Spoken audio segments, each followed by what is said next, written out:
I sat on the worn-out couch, a couch that once held stories of laughter and late-night movies. Now, it was just an old piece of furniture in a room filled with memories of a happier past. Sophie, my 3-year-old angel, was upstairs, her gentle breaths a stark contrast to the heavy air of our home. I glanced at the clock again. It was past 10 p.m. Mark was late, as had become his norm. The sound of the key turning in the lock finally broke the silence. I stood up, smoothing my shirt, not sure why I still bothered to look presentable for him. "Mark," I called out as he stepped in, looking more a stranger than the man I married. "You're late." He didn't meet my eyes, just grunted a response. "Work. It's always work." His voice, once filled with warmth and affection, now carried a cold, distant tone. I tried to sound casual. "Sophie asked about you today. She wanted to know when Daddy would be home." He shrugged off his coat, hanging it carelessly on the rack. "Kids ask a lot of things. Doesn't mean we always have answers." I felt a twinge of pain in my heart. "Maybe we could do something this weekend? Just the 3 of us? Sophie would love that." Mark snorted, his tone laced with sarcasm. "A family outing? With everything that's going on? Don't be naive, Lily." My hands trembled slightly. This wasn't the man I fell in love with. "It's important, Mark. She needs her father." He walked to the fridge, pulling out a beer. "What she needs is a miracle. Not me playing pretend in a park." I couldn't hold back my tears. "She's your daughter, Mark. How can you be so cold?" He took a swig of his beer, avoiding my gaze. "I'm being realistic, Lily. This isn't the life I wanted. A sick child, a house that feels more like a hospital." I followed him into the kitchen, my voice rising. "And what about me? Do you think I enjoy watching our daughter suffer? Do you think this is the life I dreamed of?" Mark slammed the beer bottle on the counter. "I don't know, Lily. I really don't. But I know I can't do this anymore." I felt a surge of anger. "You want to walk away? From your own child?" He drained his beer in one long gulp. "I need space. I can't deal with this suffocation." "Suffocation?" I echoed, disbelief in my voice. "Is that what your family is to you now?" Mark turned away, his shoulders tense. "It's not just that. It's everything. The constant hospital visits, the medical bills, the way our lives revolve around Sophie's illness. I didn't sign up for this." I was at a loss for words. How had our love turned into this bitter reality? "So, what's your plan, Mark? Leave us? Start over somewhere else?" He didn't answer, just walked past me, his footsteps heavy against the wooden floor. I stood there, a mix of emotions churning inside me. Anger, sadness, and a profound sense of betrayal. Later, as I lay in bed, the space next to me cold and empty, I listened to the distant sound of Mark's TV from the other room. The divide between us had grown too vast to bridge. The man I married, the father of my child, was now a stranger living under the same roof. The hospital room was stark and clinical, a sharp contrast to the warm, lived-in feel of our home. Sophie lay in the small hospital bed, her tiny chest rising and falling steadily. I sat beside her, holding her small hand, trying to draw strength from her innocent slumber. Nurse Janet walked in, her face a mask of professional kindness. "How's our brave girl doing today, Lily?" I managed a weary smile. "She's a fighter. Always has been." Janet checked Sophie's vitals, her movements efficient and gentle. "She's in good hands here. The surgery team is one of the best." I nodded, my throat tight with unspoken fears. "I know. I just wish Mark could be here more. She keeps asking for him." Janet gave me a sympathetic look. "Fathers often find it hard to cope with these situations. But you're doing an amazing job." I sighed, feeling the weight of loneliness. "It's hard doing it alone, you know? He's just not the same anymore." As if on cue, Mark walked in, his arrival less comforting than I had hoped. He glanced at Sophie and then at me, his expression unreadable. "How is she?" "The same," I replied, trying to keep my voice steady. He fiddled with his phone, avoiding eye contact. "I can't stay long. Work's crazy. I felt a flash of anger. Work, right. Because that's what's important right now. Mark looked up, his eyes cold. What do you want from me, Lily? To sit here and watch her sleep?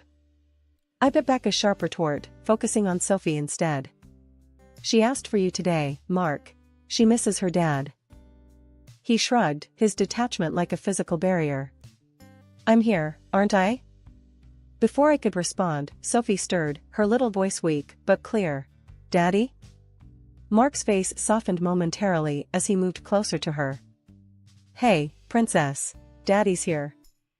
Sophie smiled faintly, reaching out for him. Stay with me, Daddy? I watched, a mix of hope and sorrow in my heart. Mark hesitated, then sat on the edge of the bed. I can't stay long, Sophie. Daddy has to work. Her smile faded, a look of understanding far beyond her years in her eyes. It's okay, Daddy. I love you. Mark forced a smile, patting her hand. I love you too, kiddo.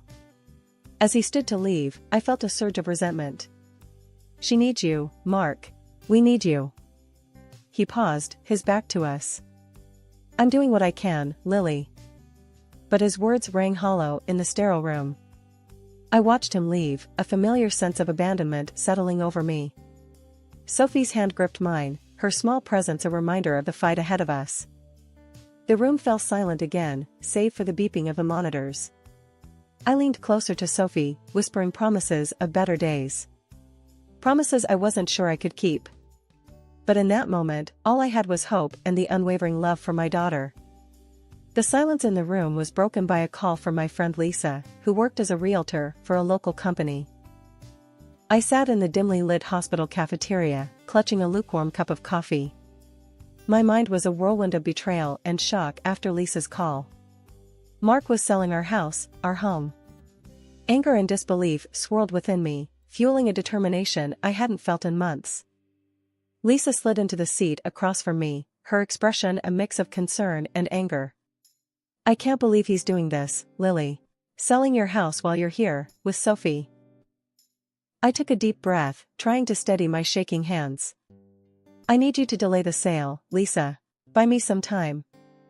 Lisa nodded, her eyes hard. I'll do what I can, but we don't have much time. He's pushing for a quick sale. I leaned forward, my voice low and firm. I won't let him get away with this. He thinks he can just steal my house and run off with whoever she is? Lisa reached out, her hand gripping mine. Do you have a plan? A plan. The word echoed in my mind. I had been reactive for too long, letting life and Mark's indifference dictate my days. But not anymore. I'm going to fight back. I'll start by talking to a lawyer. There has to be a way to stop this. Lisa's expression shifted to one of support. Good. You fight this, Lily. And I'm here, every step of the way. I nodded, feeling a spark of resolve. And I'll need to gather evidence. Proof of his betrayal, the fraud. Anything that can help my case. Let's start with the house sale, Lisa suggested. I'll dig up everything I can on the buyer, the deal, anything out of the ordinary. I sipped my coffee, its bitterness mirroring my mood. I can't believe he's doing this to me, to Sophie. After everything we've been through. Lisa's hand tightened around mine. He's a coward, Lily. And he's going to regret underestimating you. I stood up, my resolve strengthening. He's going to pay for this, Lisa. He's going to pay for hurting my daughter, for trying to take away our home. I'll make sure of it. Lisa stood with me, her eyes fierce. Let's do this, Lily. Let's show him he picked the wrong woman to mess with. Hidden from view, I stood just outside the realtor's office, my heart racing. Through the slightly ajar door, I could hear the voices inside. Mark was there, his tone smooth and confident as he spoke to the potential buyers. And she was there too, his mistress, her laughter tinkling like a bell, completely oblivious to the storm she was a part of. I watched as Mark handed over a stack of papers to the buyers. His charm was on full display, the same charm that had once swept me off my feet. This is a fantastic opportunity, he was saying. A beautiful house, great location, you're getting a steal. The buyers, a middle-aged couple, nodded, their expressions a mix of eagerness and caution. The wife leafed through the documents, her husband leaning over to look. "It all seems in order," she murmured. Mark's mistress, a young woman with bright red lipstick, laughed and leaned closer to Mark. "Told you it would be easy," she whispered, loud enough for me to hear. I felt a surge of anger, but I forced myself to stay put, to observe. This was about gathering evidence, understanding the depth of Mark's deceit. The husband looked up, a question in his eyes. "And the current owner? She's agreed to all this?" Mark's response was swift, a lie so smooth it sounded like truth. "Absolutely. She's moved on. Wants to sell the place quickly." I clenched my fists, my nails digging into my palms. How could he lie so blatantly? The audacity of it made my blood boil. Lisa, who was playing her part in my game, intervened.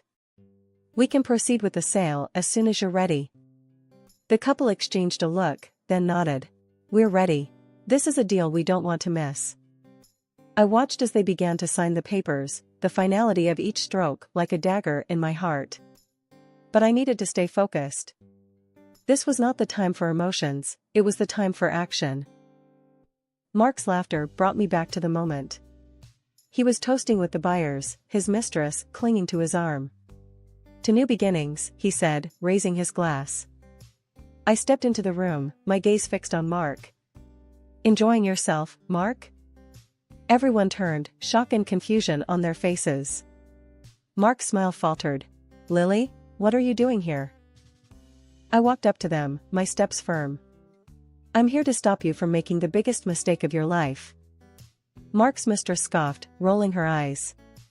"What are you talking about? The deal is done." I smiled, but it was cold, devoid of any warmth. "Is it, now? Because I don't remember signing off on selling my house." The buyers looked uncomfortable, exchanging glances. "We were told everything was in order," the husband said, his voice uncertain. Mark stepped forward, trying to assert control. "Lily, you're confused. This is for the best." I shook my head. "No, Mark. The only confusion here is yours if you think you can forge my signature and get away with it." The room went silent. Mark's face turned a shade paler. "You can't prove anything," he blurted out. I pulled out a set of documents from my bag. "Actually, I can. And I have. These are the real papers. The ones you have are forgeries." Mark's mistress tugged at his arm. "Mark, what's she talking about? Tell me this isn't true." But Mark was speechless, his usual confidence shattered. That's when the door opened, and two police officers walked in. One of the officers looked directly at Mark. "Mark Johnson? You're under arrest for fraud and forgery." Mark's face drained of color. He looked at me, his eyes filled with disbelief. "You called the cops?" I met his gaze, my voice steady. "Yes, I did. You broke the law, Mark. And you tried to steal my home."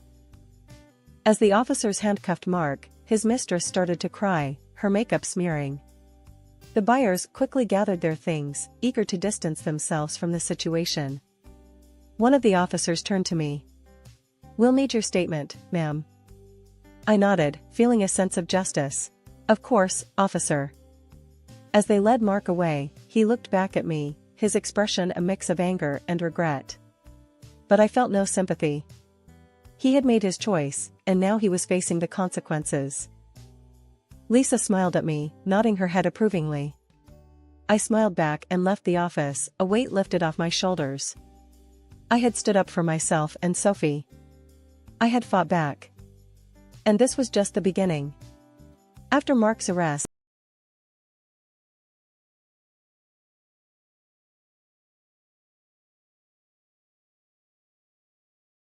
I found myself in the lawyer's office, the walls lined with law books and the air heavy with the scent of leather.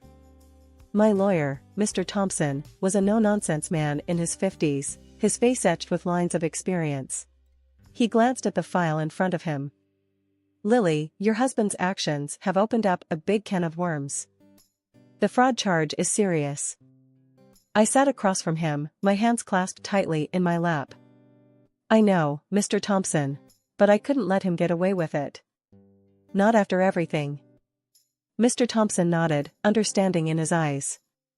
I respect that. Now, about the divorce and custody battle. You're in a strong position, but it won't be easy. I leaned forward. I'm ready for it. I have to do this for Sophie. She deserves a stable home. The lawyer shuffled some papers. What about alimony and child support? Given Mark's likely incarceration, it's going to be complicated. I sighed, a mix of determination and sadness in my voice. I want what's fair for Sophie. She's my priority. As for Mark, he made his choices.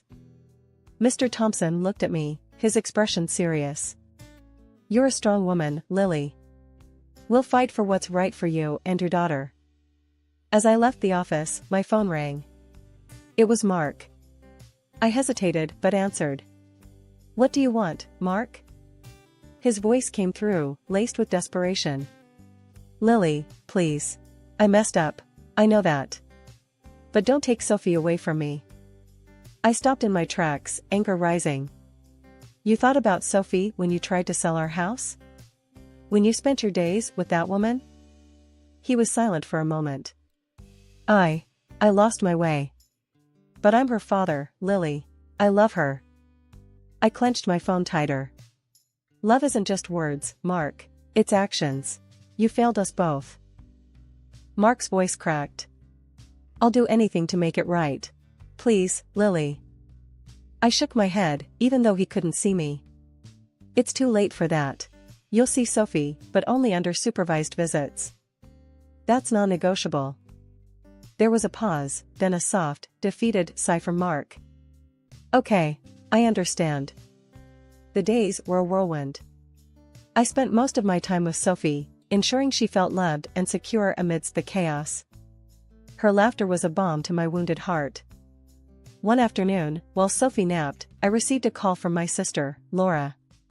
Hey, Lily, how are you holding up? Laura's voice was always a mix of concern and strength. I sighed, staring out the window. I'm managing, Laura. It's tough, but I'm getting through it. Laura was silent for a moment. I heard about Mark. I'm so sorry, Lily. But I'm proud of you for standing up to him. I smiled faintly. Thanks, Laura. It's hard, but I have to be strong for Sophie. She needs me now more than ever. Laura's voice softened. And what about you? Who's being strong for Lily? Her question caught me off guard. I had been so focused on Sophie and the legal battle that I hadn't given much thought to myself. I don't know, Laura. I guess I haven't had time to think about that. Laura was firm. You need to take care of yourself too, Lily. You can't pour from an empty cup. I knew she was right. I'll try, Laura.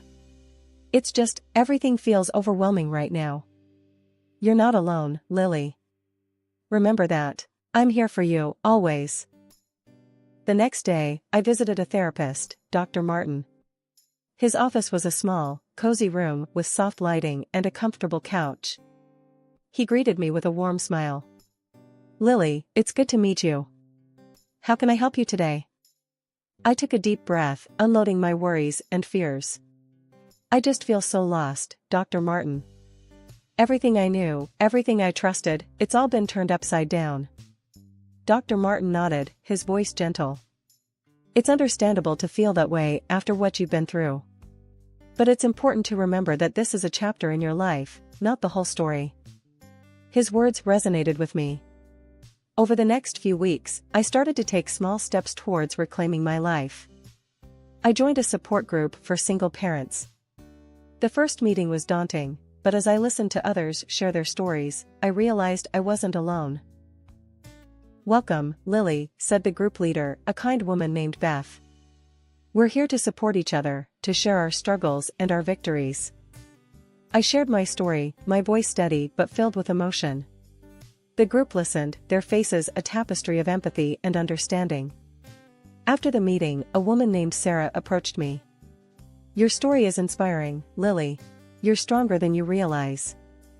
Her words lifted my spirits. Maybe I was stronger than I thought. Maybe, just maybe, I could turn this painful chapter into a story of resilience and hope. Sitting in my living room, the early morning light filtering through the curtains, I reflected on the tumultuous journey that had led to this moment of tranquility. The divorce papers, now signed and finalized, lay on the coffee table, a testament to my newfound independence. The legal battle had been long and arduous. I had sued Mark for a substantial portion of his property, determined to secure a stable future for Sophie and myself. The court's decision had been in our favor. Mark, now serving a real sentence for his fraudulent activities, had lost much of what he had once held dear. His mistress, caught in the web of deceit, was slapped with a hefty fine, payable to me as restitution. I remembered sitting in the courtroom, watching Mark and his mistress turn on each other, each trying to deflect blame. There was no love lost between them, only bitter accusations and desperate attempts to save themselves. Watching them, I felt a sense of satisfaction. They had gotten what they deserved. Their betrayal and greed had led them to this downfall. But amidst the chaos of legal proceedings and emotional upheavals, there was a silver lining. Sophie, my brave little girl, had made a swift recovery after her surgery. Her laughter and energy filled our home with a warmth that had been missing for far too long. As I sipped my morning coffee, I thought about our future. It was a future I had fought hard for, a future that seemed bright and promising. Sophie was my priority, my beacon of hope. Together, we had weathered a storm and emerged stronger. I glanced at the pictures on the mantel, images of Sophie and me at the park, at the zoo, smiling and carefree. They were more than just photographs, they were reminders of our resilience, our ability to find joy amidst adversity. Sophie bounded into the room, her hair a tousled mess, her eyes bright with excitement. "Mommy, are we going to the park today?" I smiled, my heart swelling with love. "Yes, sweetheart. We're going to have a great day." She clapped her hands, her laughter echoing through the room. "Yay! I love the park." As I watched her play, I realized that this was what mattered the most. The struggles, the pain, and the betrayal were behind us. What lay ahead was a path of healing and new adventures.